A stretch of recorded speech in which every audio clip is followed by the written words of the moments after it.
you've got to know which fire to put out and you've got to recognize that and accept that you have to allow some fires to burn until the moment is right to put them out.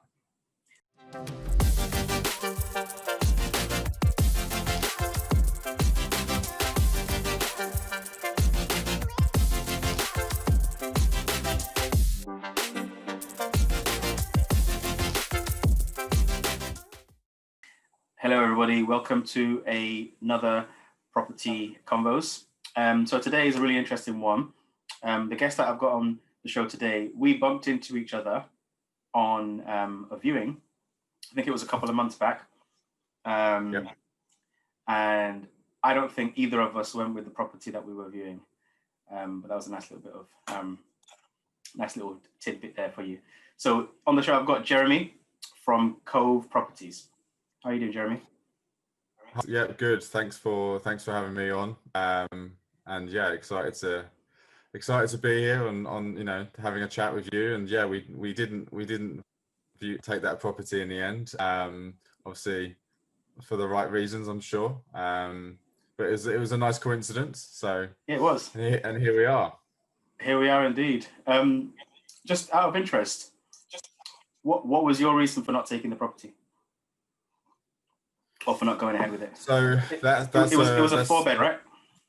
Yeah, it was a 4-bed. So that is I've got like I'm starting a sort of high-end HMO stroke code brand in London with another business partner of mine, mainly for some passive income, to be honest. And so that's why I was viewing it. I didn't take it because it didn't really fit with it was a fairly nice property inside, but it needed a bit of work. But my main concern with it was the location. Although it was very central, it was like near Paddington, wasn't it? Yeah. It didn't fit with our kind of high-end brand, because we're aiming at a kind of higher end young professionals market, and obviously charging sort of the higher prices. So therefore we feel that the property needs to match those expectations and those prices. And I just felt that it was kind of like a bit ex-council estate kind of vibe, and for me that just didn't fit in with essentially our customers. So that was the main reason why I said no to it. That's really, really interesting, actually, because so it's clear that you've got a criteria on what your finished product should look like, when you're viewing houses and when you're trying to pick them up for I guess your tenant clients. So does your process work in a way which you would prefer to have properties that are closer to how you want them to be, so that you don't have to put the work investment into getting them up to scratch? Yeah, ideally, yeah. I mean, I think the issue, because obviously this is a rent model we're looking at here, and I think that is that normally on a rent to rent there is there's something kind of wrong with the property, which is why it's being, why it's up for rent to rent. So the fact that we're going in with a higher end model means that it is a bit of a challenge to find suitable properties, because sometimes they're a little bit tired, and it'd be fine if you're buying them because you're going to essentially start from scratch. But because it's on a rent to rent, obviously you've got to limit your outgoings and your startup costs. So yeah, it's quite difficult to find the right property. And yeah, we would prefer having properties which are more, I suppose, new and finished, but those don't come along very often.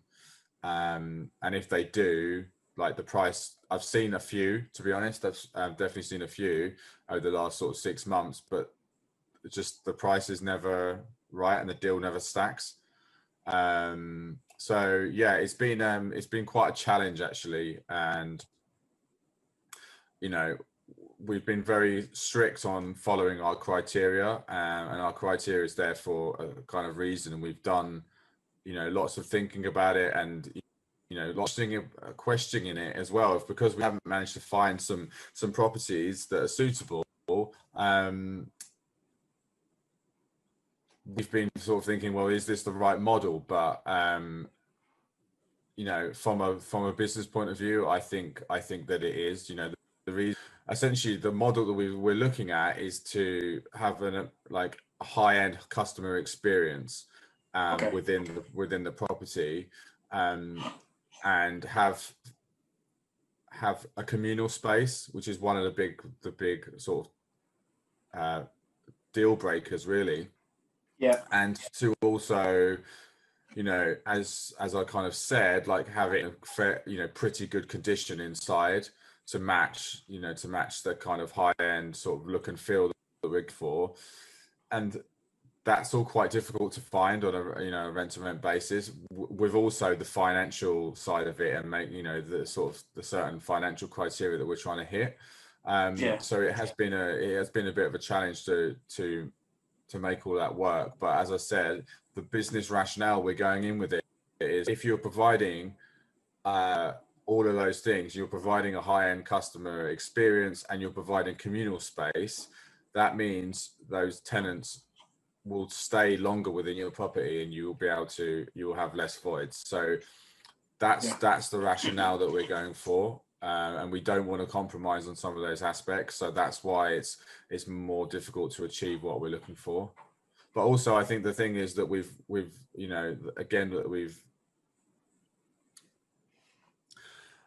evaluated is, and I say this in, at Kove as well, property is a numbers game. And for this HMO brand, we're trying to leverage resources, because this is something I'm kind of doing on the side. I've not got time because I'm full-time, on Kove. We're leveraging sources, but we're just not getting enough deals through. And so that means that we've not had enough suitable deals. And because of our criteria is quite specific, I think that, what we've done recently is just reached out to more sources, because we just need more numbers coming through. And it's, as I say, properties is purely a numbers game. So we've just not been seeing the right amount of properties in order to get a deal. This is interesting. I mean, so here's a question for you. How much would you say is a reasonable price as a rent-to-rent operator to pay for, a guaranteed rent in the sort of West End type of area? So the Paddingtons, the Marylebones, the Hammersmiths, the Westminsters. Seems like that's kind of the patch that you're looking at, right? Yeah, I mean, to be honest, we're kind of looking all over, really. Any market that would attract young professionals. So,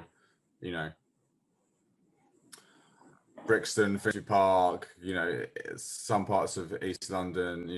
We looked in West London as well. So we're fairly flexible in areas. It just needs to be fairly central, like zones sort of 2 probably, or 2 or stroke 3.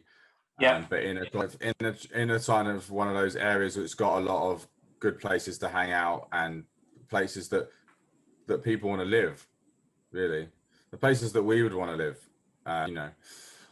In terms of price, I mean, I can't actually remember what prices we were looking at for some of these properties. Okay. So yeah, you put me on the spot there. I don't actually know the answer. No, that's fine. That's fine. It's one of those things. I'm just like, it's just I have information and numbers all week, and I can't remember without looking on a spreadsheet. No, I guess that's fine. And sorry for putting you on the spot. It's more. No, it's all good. That's what you're here for, man. I'm a nice interviewer. Come on. I was saying, how do you know if it meets your criteria? So you kind of described it meeting your criteria from a sort of product quality, right, type of perspective. But financially, is there like a particular margin you're looking to make? or is there a room rate that you won't go above? You know what I mean? Or yeah, I'm just Yeah, interested good to know question. your Yeah, I mean, criteria. we're not looking for, again, we're not looking for too many rooms. I think max is something like 7 rooms. And that's Okay. again because of quality, because we don't want, I think that if you get above 7 people in a house, Yeah. it's just you're just diluting the experience. What about minimum number Um, of rooms? 4. 4. And is that 4 with the aim of trying to create another room in there, or like actually end product 4 rooms? Oh, no, I mean, if the numbers work, 4 rooms would be fine. I mean, yeah, in terms of the cash flow, we're looking for like minimum 700 net. But that's sometimes difficult on a 4-bed. But the thing is, sometimes you see some 4 or 5 beds which make as much net as an 8. So it's like, it's a no-brainer for me. Why don't you just go for the 4-bed, because it's much less hassle? It's less hassle, isn't it? Yeah. So yeah, that's that kind of main criteria. Yeah, and criteria in terms of that financials, and ideally get our money out within sort of 12 to 14 months. 12 to 14. Okay. And so you said that you deal with the professional market. One of the questions that I get asked a lot when I'm dealing with vendors is, how sure are you that you can fill the property, right? And I put that question to you, like, what's your strategy for filling the rooms? How sure are you that you can get rooms filled? Well, that's why, I mean, that's why, we're very strict on what our product's going to be, because, we know that creating something that's going to be, going to stand out in the market is the way to be more certain about filling rooms. Right. So that's the first thing, is creating a great product. Okay. And one that's going to just sort of blow the competition out of the water as much as we can, given that it's rent to rent. I would just also say, just being like super proactive. I don't think it's about waiting for. I don't think it's about waiting for tenants to come to you. You've got to do as much as you can, and you've just got to heavily market it like you would any other kind of product, and not just think that a spare room advert is going to be sufficient. We would use Facebook ads. We would approach tenants on spare room that are looking, or that are new on spare room. So yeah, it's just being really kind of proactive. Yeah. It's a numbers game, really. It is, yeah, absolutely, it is. Yeah, because I've you're if you go to some of these trainings, you're taught about how to prospect with investors, how to prospect with vendors, and it's a number of interactions, and it's like the KPIs: how many calls did you make, how many interactions did you do? And I think a tenant, I think, is no different, right? A tenant is also a prospect for a product that you're selling, and so I think you need to treat it pretty much the same, So 100%. yeah, that checks out 100%. Yeah. Yeah.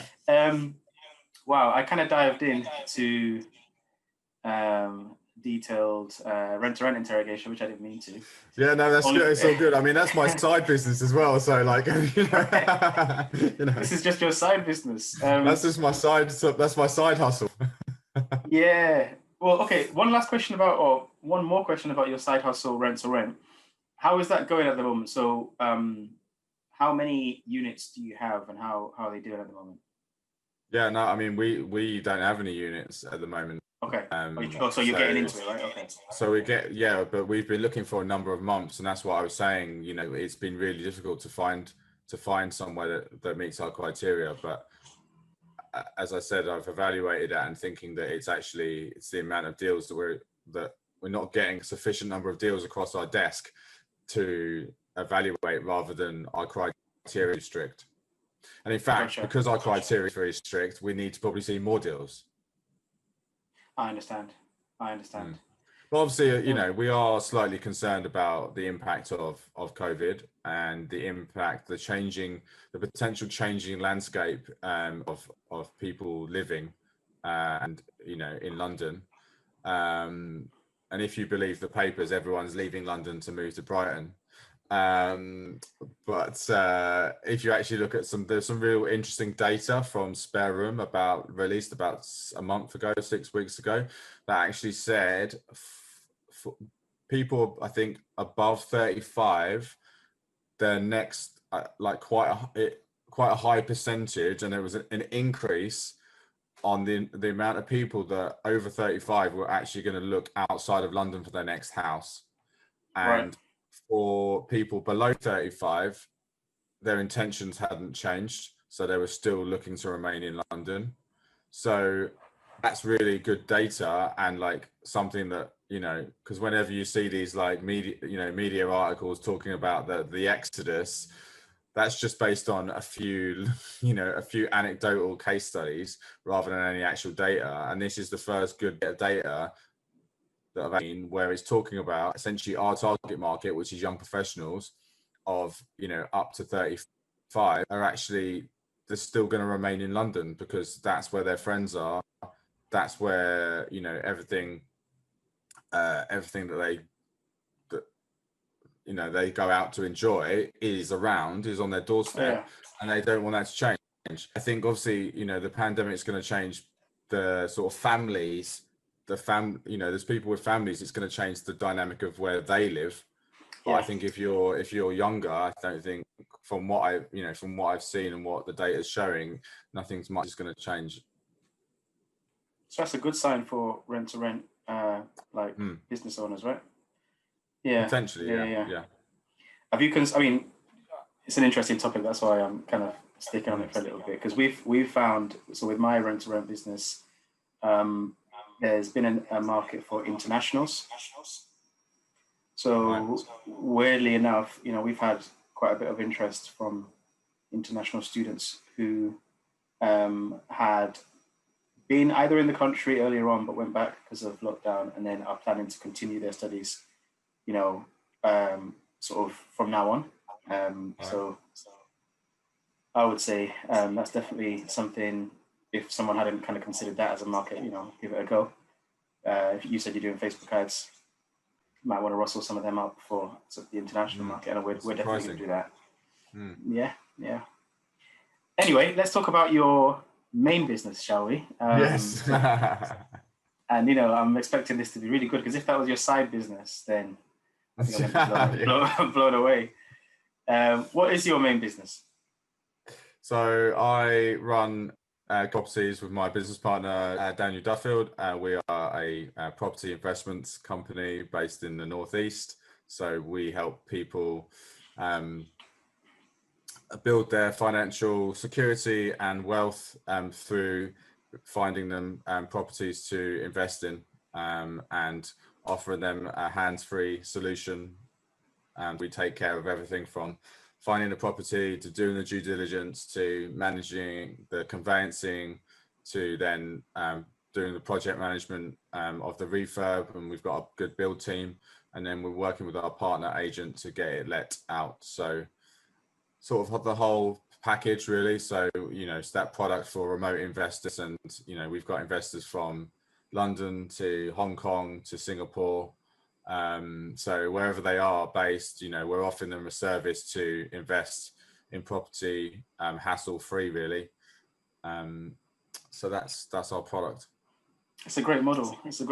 And it's like, that's what a lot of people want, right? People with money. And if you're offering them a solution where it's like, okay, work with me, I'll increase your money considerably, and all you need to do is just give me the money. I'll handle everything. It's like like you say, hassle-free service. Yeah, exactly. And how? Because I know we were talking briefly a couple of weeks ago, and it's quite positive. You were saying things are going really well in that department. Are you able to talk a little bit about that? And of course, your numbers have gone up. Yeah. So I mean, we've had despite the pandemic, we've had a really successful year. I mean, this is our first year in business. We started about a year ago. Actually, it's coming up to sort of 12 months now. And we scaled the business now to, it will be kind of 100K in revenue by sort of in a month's time. We've now got 5 staff as well as Dan and I, so there's kind of 7 of us in the business. We're sort of getting to the point when we've nearly systemized it, so it's kind of running without Dan and I. That's our goal for early next year, is to systemize the business, so we're not as involved in some of the delivery. So we can kind of step out and concentrate on kind of the next phase of our business. Sure. And yeah, we've exceeded our sales targets in the last 3 months, which has been really, really great, despite the really competitive market at the moment. We've sort of gone well above our numbers. We've been really happy with, and that's with a whole new team in place, because we basically recruited 4 new people in October. So we were expecting a bit of a downturn then, because we were just transitioning the new team in place. It's actually been the opposite. So yeah, it's all going really well. We're really happy with with the progress, and yeah, it's now about handling the new challenge is about handling the amount of sort of sales and refurbs and and the growth. It's about it's a great problem to have, though, isn't it? Sorry. It's a great problem to have, right? Yeah, exactly. It's about too much revenue. Yeah. It's about knowing which sort of problem to tackle first, because there's always of course. Because when you're growing, there's always something that needs to be done or fixed or put in place, and it's like knowing which is the most important. No, the analogy that I use, that I've just stolen from Reid Hoffman from LinkedIn, is basically you've got to know which fire to put out and you've got to recognize that and accept that you'll have to allow some fires to burn until the moment is right to put them out. That's almost like a mantra that I live by, or it's just something that I've just come to terms with, right? There's always fires, and especially running a business, being an entrepreneur, there's always going to be something, but sometimes you've got to like almost zone out and allow, I use the analogy of spinning plates. I'm always spinning plates, but some plates going to have to drop, because there's the biggest plate, needs to be spun, exactly. We'll pick that plate up later on, but the one with all the dessert on. Yeah, there you go. Yeah, I'm a sweet tooth.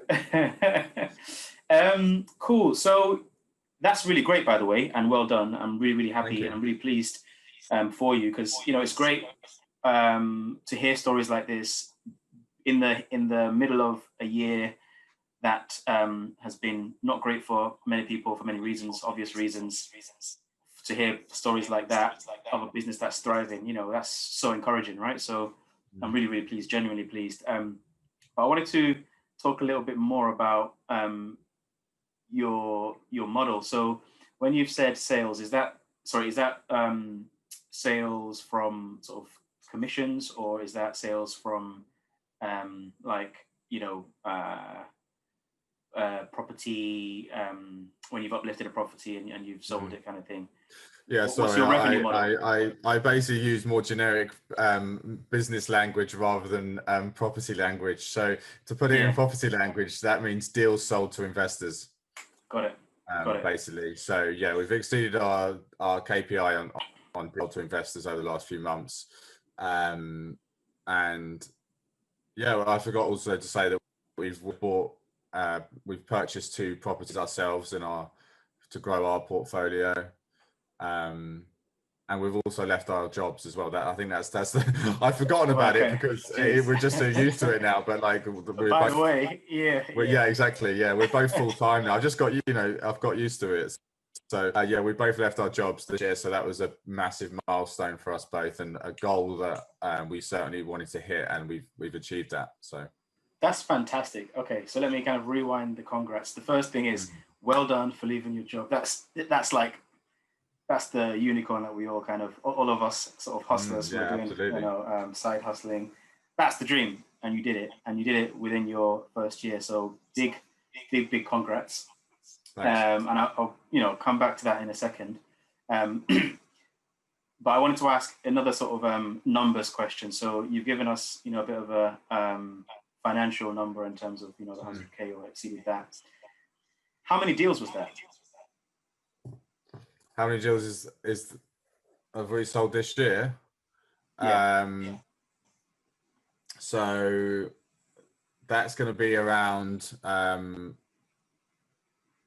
like it's in the 30s, I think now. Okay. That's good. That's amazing. Yeah. That's really, really good.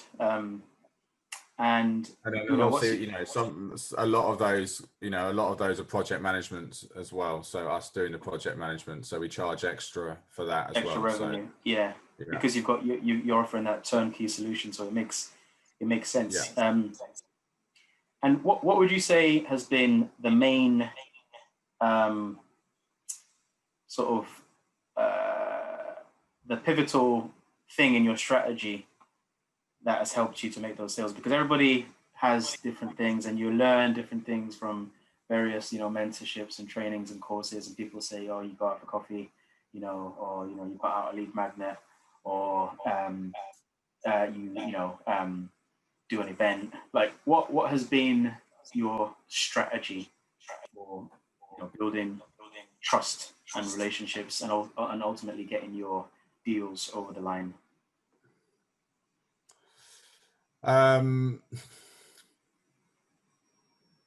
I think because I got asked this the other day about a slightly different question, but what I thought our main sort of, couple of reasons were for our sort of success to get, why we're here today kind of thing. And, I think it's been, one is to do with our kind of marketing and social media kind of strategy and approach. Dan, my business partner, has done a lot in that way.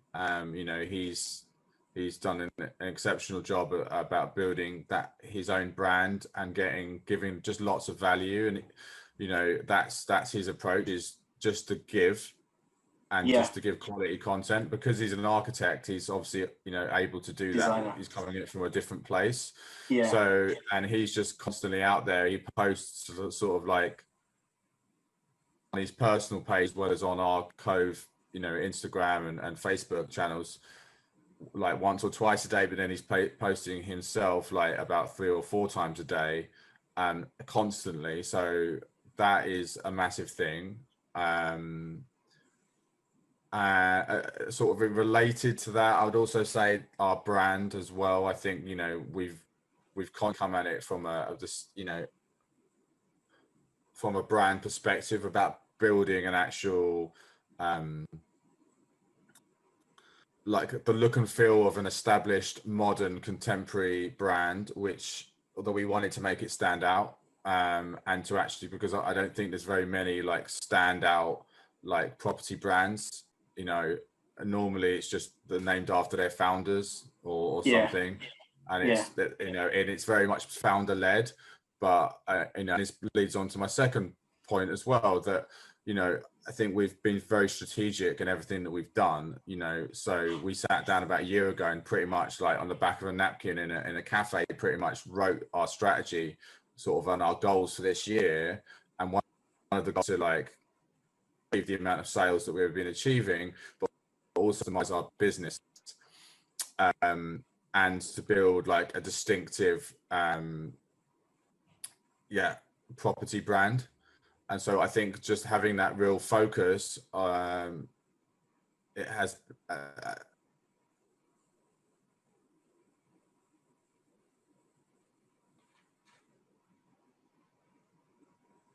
as led to success. And strategic on it, actually, within our sort of first month, we Dan and I sat down and we actually said, right, what's our purpose? What's our vision? What are our core values as a business? So we've been very, strategic in that way. there's a book called Start With Why, which is amazing by Simon 100%. Sinek. Simon Sinek. Yeah. Which talks about this concept of define your why as a business. Now, just to be clear, this is not the why of why are we in property, because that's a lot of the content you see from other people. It's like, because I want to build a financial security from, no, this is the distinction that I always make as well, is that we're coming at it from this as a business point of view, as a company. Like, we treat this purely, property is a business, right? And I think sometimes that gets a little bit lost somewhere sometimes, and some fluff in some of the fluff. But actually, it's a business, right? So that's what everything that we're doing has been, is benchmarked on sort of strategies that I'm sort of learned in my past sort of career, but also, I've got a lot of influence from sort of the stuff that I read and podcasts that I listen to from the tech world and Silicon Valley and stuff. That we're coming from a business point of view. So yeah, that book Start With Why is excellent, and it talks about from day one, as a business, you should know what your purpose as a business is. And he uses the example of Apple, and uses the example that they've got a clear purpose, which is I think, like, to be different. And that is, led them to be so innovative, and that's such a clear statement. That they've been so kind of consistently innovative, and that's just over like 40 years, and that's propelled them to essentially the most valuable company in the world. But he also says that vision and that kind of that hook as a business, that why, is what gives them that cult status that everyone, if you're an Apple fan, you're an Apple fan, aren't you? You're like, everyone's so passionately loyal about Apple. Like, they don't want to, this like almost like a sort of, communist kind of regime. They don't want anyone to question it or anything like that. And that's what he says. And it's all because of the why, because they've got such a clear why as a business. I feel I'm digressing a little bit, but no. Essentially, I've taken all of that theory and said, right, well, what's our why as a business? And our why as a business is to act different, to be different, and our vision is to create a better UK housing sector. And so that's what we want to change through being a business. So, we've taken all of that, and from month one, been very clear and considered about what that looks like. So yeah, I think that's the long version of why we are sort of on an upward trajectory, shall we say. Yeah, it makes a lot of sense. And hearing you say it, and kind of be so convicted about your why, it now makes things are making a lot of sense. Because I've studied and I've read the book, and I've heard his talk, Simon Sinek, and it is so important. It is so important. I think it's something that in business and in entrepreneurship you can overlook. You can overlook and just be like, oh yeah, I want to hit my target. Oh, I want to make sales. I want to do property. And I think it applies to any business, but that sort of common, consistent and coherent why and purpose, for your business, it definitely translates and resonates, and you've got the synergy between the two of you, two directors, and I'm sure that trickles down to the staff that work for you and helps to pull everybody in the same direction. And yeah, no surprise that your company's doing well. That is amazing, dude. Really, really amazing. Thank you. No, really, really, really, really good stuff. Okay, so with that in mind, considering that you do like to write plans and have visions and be clear about what it is that you're trying to do, have you guys started talking about your 2021 strategy and vision? Yeah, we've had a few sessions recently talking about that. I mean, to be honest, we kind of roughly know where we're going. Essentially, I think a bit like what I was saying earlier, the sort of key challenge is actually what not to do. Right. Because so many options that it's actually picking it's actually picking what to focus on and what not to focus on. Because I think, we actually had a session this week, and one of the things that it was part of that strategy was like risk. What were our risks and assumptions that might hinder our progress? Yeah. And one of actually, and I think this is quite common in business, is trying to achieve too much, trying to be over ambitious about what we're trying to achieve. So yeah, I think in next year the big thing is to essentially continue growing our investments product, make that sustainable and sufficient without Dan and I being so heavily involved. So like systemized, and then it will be we'll probably look to grow our portfolio. I think we're looking to do some developments of our own. So whether that's developments like new build or whether that version, that's sort of to be decided, and probably it'll probably be what comes up, what opportunities do come up, and then just to keep building our sort of brand and and get increasing our marketing, I think, to build our personal brands more, and we've also got a CGI business that we've just launched, and we're just sort of testing the waters on that. So that will be whether CGI, so that's aimed at like sort of new builds really, or conversions. So we've just done some CGI imagery for like a church conversion, for example. So it's a church is being converted into like a few flats, and that's just used it's used for planning to start with, but then it's also used for marketing, on people's websites, especially on new builds. If there's a number of new builds they're trying to sell or get rented out, they use CGIs then before it's built. So that's something that Dan's really passionate about, and he's done that in his previous job, and we've got a really good CGI guy that we're working with on it. So it's going to be potentially seeing how far we might be able to push that, really. Nice. There's definitely a market. And then there's lots of other ideas and plans, and it's kind of like, how much can we achieve, kind of thing. So well, if this year is anything to go by, and then also I think there's another thing like related to our kind of purpose and values and stuff, which is something that's kind of really kind of close to my heart, which is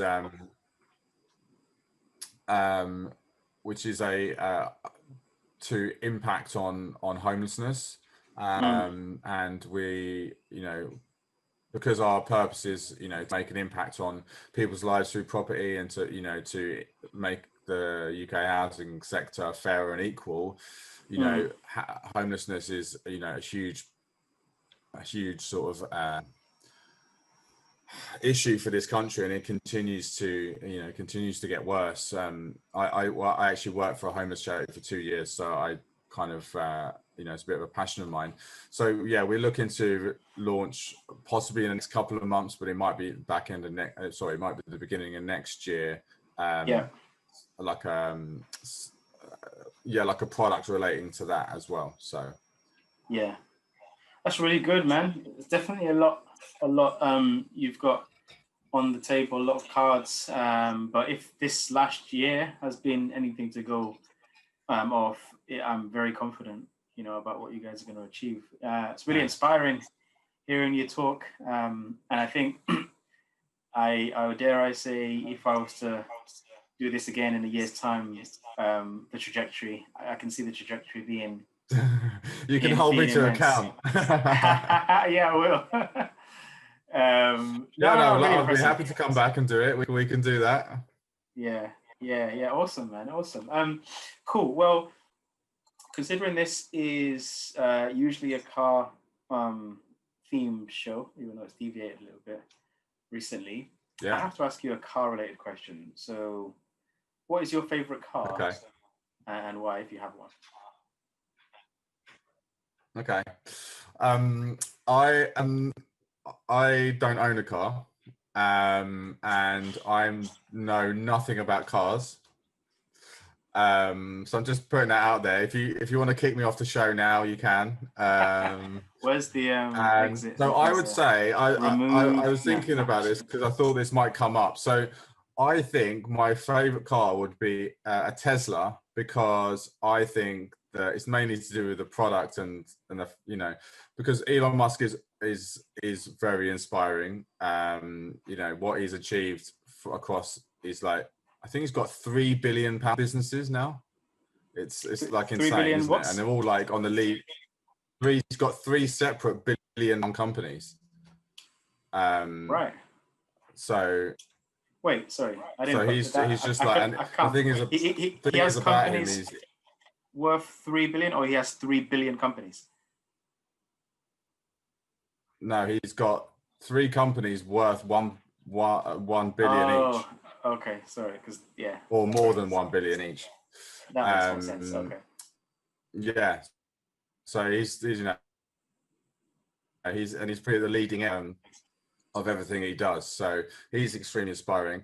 But also just what, you know, what they're trying to achieve with the Tesla of actually just changing the landscape of the car market, and, you know, essentially making cars more environmentally friendly, which, you know, needs to happen across all industries. That, you know, we can't, this is something we want to start bringing to the industry as well. It's kind of like, can't continue to business as usual anymore. Like, climate change is too big an issue. So things need to change, and yeah, the fact that he's doing that with Tesla is great. Cool. I like a Tesla.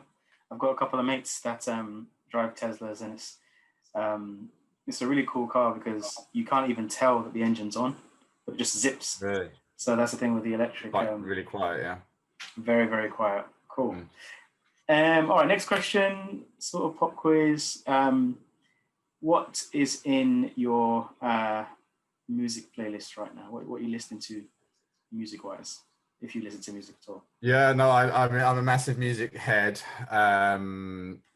So I listen to everything, really. So today I was listening to the Beatles, Abbey Road. I was listening to I love Janelle Monáe. I think she's incredible. And then I've been really enjoying this week Oliver Arnolds. Oliver Arnolds is an Icelandic electronic and sort of classical composer or producer. So his new album is very good, and I've been listening to like you know, like his radio on Spotify when I'm just so, because it's quite sort of more background music, so I can concentrate rather than stuff with lyrics. So that's yeah, I've been enjoying all of his stuff's very good. Particularly his last album, but his new album's good as well. Yeah, I mean, we could talk about music forever. What else? My favorite album of the year is Childish Gambino's album. What I can't even remember what it's called. It's just a series of numbers. But that's my favorite album of the year. It's amazing. So I like Childish Gambino. As I said, quite. I have diverse music tastes. So good music taste, let's call it. There were no bad choices. It's like anything that's good. Like, like, I don't care what it is. Objectively. Like, for example, like I really love Billie Eilish's album. I think it's brilliant. So you know, I will look at anything. I'll listen to anything that's good. Awesome. I like those choices. Okay, so I guess rounding up. Yeah. What would be your advice to anyone who, you know, is heard about property, they're interested in getting a second stream of income, and they've decided, oh, okay, let me look at property. What would be your advice on, you know, how to get started or how to approach it?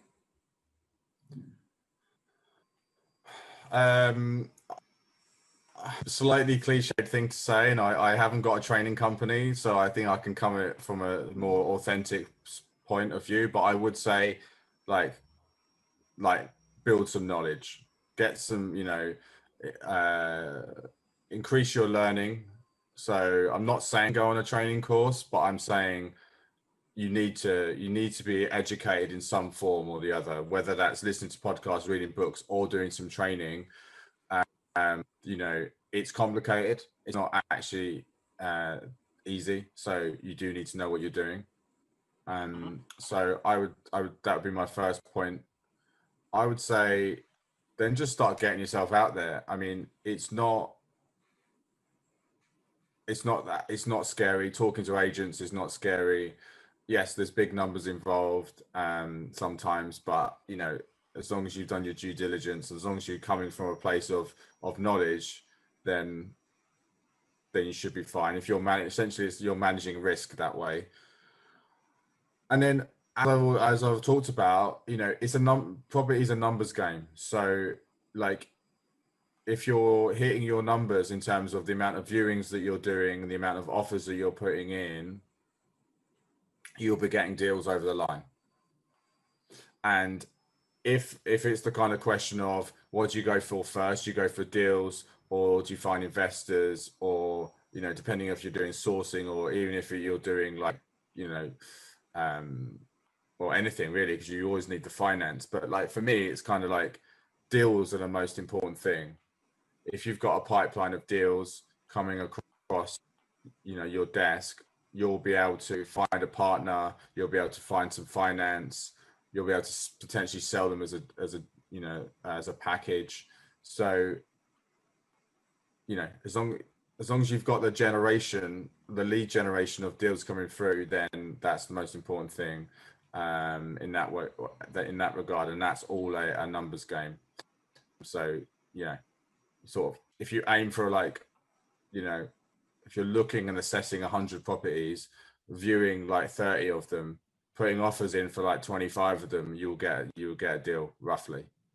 But obviously the other thing to say, the sort of, I suppose a key thing is also pick which strategy you're going to go with. Like, pick one and just be rigid on that strategy, and don't give it some time. And it will take time, and if you think after 6 months this isn't working, you're probably really close to actually making it work. But decide what you're going to do and stick to, don't flip-flop around.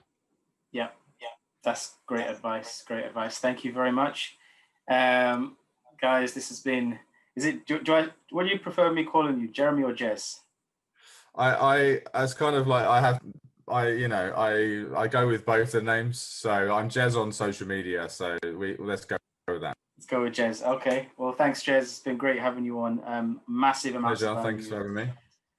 100%. I think a lot of people looking back to this will be able to pick out some really quite a lot of nuggets. If somebody wanted to reach you, contact you on social or whatever, how can you be reached? Yeah, so my personal accounts, Jez Wood on Facebook and Instagram, and then our company pages are Properties on Facebook and Insta, and then I'm also on LinkedIn as well. And then we've got at Kove Property Meet, which is a monthly webinar now. It was the only city centre property event in Newcastle, but obviously because of lockdown we haven't been doing that for many months, so we've pivoted to a monthly webinar. So now we're running that webinar the last Thursday of the month. It's completely free. It's on Zoom and our Facebook page at Kove Property Meet, and the next one is this week, so on the 7 till 9, 26th of November that is. And we've got 2 great speakers, and we will continue doing that because that's going really well. So even when we are able to network, that will be still continuing on. Yeah. Awesome. Well, thanks, Jez. Once again, it's been great having you on, and wish you all the best with everything you're doing. Great. And hope to catch up soon. Well, no, thanks a lot.